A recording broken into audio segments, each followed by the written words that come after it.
ಭಾರೀ ಮಳೆ ಕಾರಣ ರಾಜ್ಯದ ಅತಿದೊಡ್ಡ ಜಲಾಶಯ ಲಿಂಗನಮಕ್ಕಿ ಡ್ಯಾಮ್ 5 ವರ್ಷದ ನಂತರ ಭರ್ತಿಯಾಗಿದೆ. ಡೌಟ್ ಇತ್ತು, ತುಂಬಿಬಿಟ್ಟಿದೆ. ಮೊದಲ ಬಾರಿಗೆ ನೀರನ್ನು ಹೊರಗೆ ಬಿಟ್ಟಿದ್ದಾರೆ. ಜಲಪಾತದ ವೈಭವ ಇನ್ನೂ ಚೆನ್ನಾಗಿದೆ. ಮಂಗಳೂರಿನ ವಾಮಂಜೂರು ಅಮೃತೇಶ್ವರ ದೇವಸ್ಥಾನದ ಒಳಕ್ಕೆ ನೀರು ನುಗ್ಗಿದೆ. ಕಮಲಶಿಲೆ ದುರ್ಗಾಪರಮೇಶ್ವರಿ ದೇಗುಲಕ್ಕೂ ನೀರು ನುಗ್ಗಿದೆ. ಇದೇ ಥರ ಅಲ್ಲಲ್ಲ ನುಗ್ಗಿದೆ. ಶೃಂಗೇರಿ ಅಲ್ಲಿ ಗಾಂಧಿ ಮೈದಾನದಲ್ಲಿ ಅಂಗಡಿಗಳು ನುಗ್ಗಿರೋದು, ನೀರು ಎಲ್ಲ ಬಂದಿದೆ. ಗೋಕಾಕಲ್ಲಿ ಜನತೆಗೆ ಪ್ರವಾಹ ಭೀತಿ, ಕಷ್ಟ ಇದೆ ಪರಿಸ್ಥಿತಿ ಅವ್ರಿಗೂ ಕೂಡ. ಆಲಮಟ್ಟಿ ಒಳಹರಿವು 3.5 ಲಕ್ಷ ಕೊಟ್ಟೋಗಿದೆ. ಹೊರಕ್ಕೆ ಒಂದು 3 ಲಕ್ಷ ಬಿಡ್ತಿದ್ದಾರೆ. ಚಿಕ್ಕೋಡಿ ಉಪವಿಭಾಗದ 22 ಗ್ರಾಮಗಳಲ್ಲಿ ಪ್ರವಾಹ ಇದೆ. ಎಲ್ಲ ಕಡೆಯೂ ಪ್ರವಾಹ ಇದೆ. ಹೊನ್ನಾಳಿನಲ್ಲಂತೂ KSRTC ಬಸ್ ಡಿಪೋನೇ ಜಲಾವೃತವಾಗಿ ಹೋಗಿದೆ. ಆಗತ್ತೆ, ಯಾಕೆ ಹೇಳಿ? ಥರ ಸಣ್ಣಕ್ಕೆ KSRTC ಲೆವೆಲ್ಲು ಹಂಗೆ ಇದೆ ಈಗ ಸದ್ಯಕ್ಕೆ. ಹಿಂಗೆ ಬಿಟ್ಕೊಂಡು ಹೋದರೆ ನೀವು ಮಾಡಿರೋ ಸ್ಕೀಮ್ಗಳಿಗೆ ಇದು ನೀರು ಆಮೇಲೆ ಬೇರೆ ಥರ ಮುಳುಕೊಳ್ಳುತ್ತೆ. ಉತ್ತರ ಭಾರತದಲ್ಲೂ ಕೂಡ ರಣಮಳೆಯಾಗ್ತಾ ಇದೆ. ಹಿಮಾಚಲದಲ್ಲಂತೂ ಮೇಘಸ್ಫೋಟವೇ ಆಗಿದೆ. ಶಿಮ್ಲಾದ ಸಮೇಜ್ ಘಾಟ್ ಬಳಿಯ ಪಾರ್ವತಿ ನದಿಯಲ್ಲಿ ದಿಢೀರ್ ಪ್ರವಾಹ ಉಂಟಾಗಿದ್ದು ಎಲ್ಲವೂ ಕೊಚ್ಚಿ ಹೋಗಿದೆ. 52 ಮಂದಿ ಕಣ್ಮರೆಯಾಗಿದ್ದಾರೆ.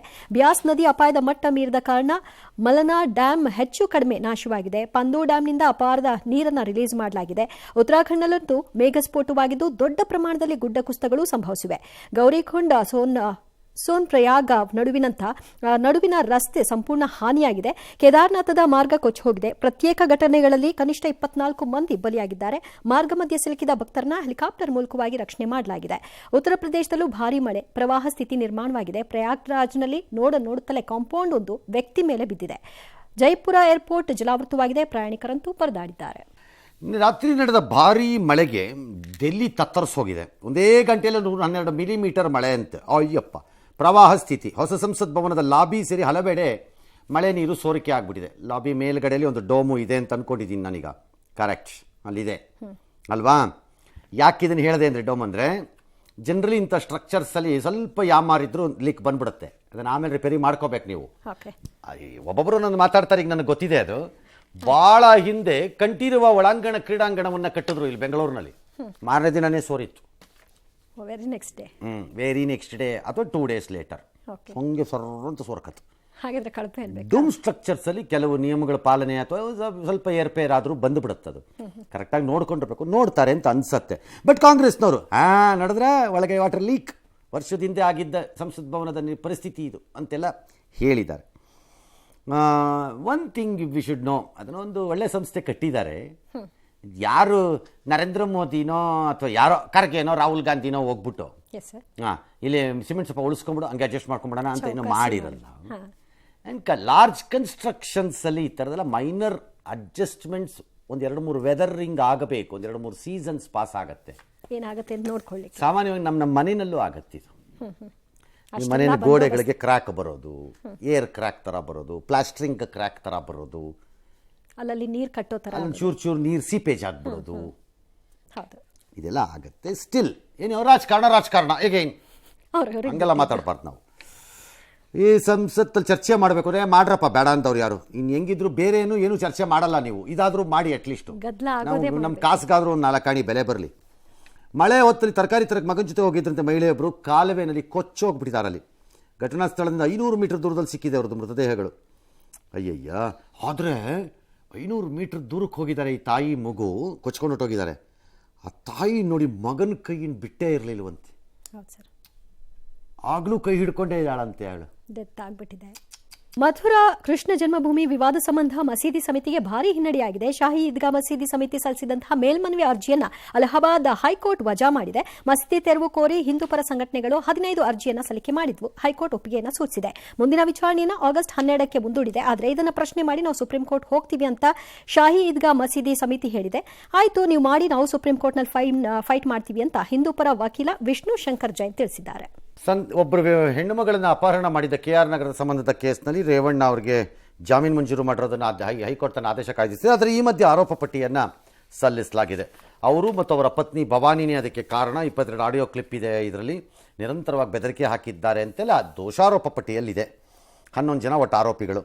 ಈ FIRನೇ ರದ್ದು ಮಾಡಿ ಅಂತ ಈಗ ರೇವಣ್ಣ ಅವರು ಅರ್ಜಿಯನ್ನು ಹಾಕಿದ್ದಾರೆ. ಅದನ್ನು ಕೋರ್ಟು ಆಗಸ್ಟ್ 8ಕ್ಕೆ ಮುಂದಕ್ಕೆ ಹಾಕಿದೆ. ಇನ್ನು ರೇಣುಕಾಸ್ವಾಮಿ ಕೊಲೆ ಪ್ರಕರಣದಲ್ಲಿ ಜೈಲಿನಲ್ಲಿರುವ ನಟ ದರ್ಶನ್ ಅಂಡ್ ಗ್ಯಾಂಗ್ ನ್ಯಾಯಾಂಗ ಬಂಧನ ಅವಧಿ ಆಗಸ್ಟ್ 14ರವರೆಗೆ ವಿಸ್ತರಣೆಯಾಗಿದೆ. ಇವತ್ತಿಗೆ ಅವಧಿ ಮುಗಿದಿತ್ತು, ಹಾಗಾಗಿ ಕೋರ್ಟ್ಗೆ ಹಾಜರುಪಡಿಸಿದ್ರು.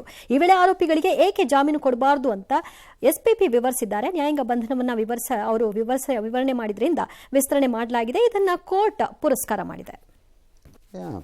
ಜಾಮೀನು ಕೊಡೋ ಪ್ರಶ್ನೆ ಬರದೇ ಇಲ್ಲ. ಅಲ್ಲಿ ಎಲ್ಲಿ ಬರುತ್ತೆ? ಅವ್ರು ಹಾಕೊಂಡು ಇಲ್ಲ ಸರ್, ಹಾಕೇ ಇಲ್ಲ. ಅವ್ರು ಎಲ್ಲಿವರೆಗೂ ಜಾಮೀನ್ಗೆ ಅರ್ಜಿ ಹಾಕಲ್ವೋ ಅಲ್ಲಿಗೆ ಆಟೋಮ್ಯಾಟಿಕ್ ಆಗಿ ಇದು ಎಕ್ಸ್ಟೆಂಡ್ ಆಗ್ತಾನೆ ಇರುತ್ತೆ. ಚಾರ್ಜ್ ಶೀಟು ಆಗಿಲ್ಲ, ಇನ್ನೇನು ಮಾಡೋಕ್ಕಾಗತ್ತೆ ಕೋರ್ಟು?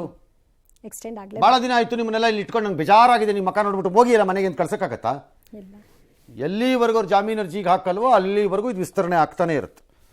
ಪ್ಯಾರಿಸ್ ಒಲಿಂಪಿಕ್ಸ್ನಲ್ಲಿ ಭಾರತಕ್ಕೆ ಈಗ 3ನೇ ಪದಕ ಬಂದಿದೆ. ಯುವ ಶೂಟರ್ ಸ್ವಪ್ನಿಲ್ ಕಂಚು ಗೆದ್ದು ಬಿಗಿದ್ದಾರೆ. ಪುರುಷರ 3 ಪೊಸಿಷನ್ ಶೂಟಿಂಗ್ ಫೈನಲ್ ಉತ್ತಮ ಪ್ರದರ್ಶನ ನೀಡಿದ ಅವರು 3ನೇ ಸ್ಥಾನದಲ್ಲಿ ನಿಂತುಕೊಂಡ್ರು.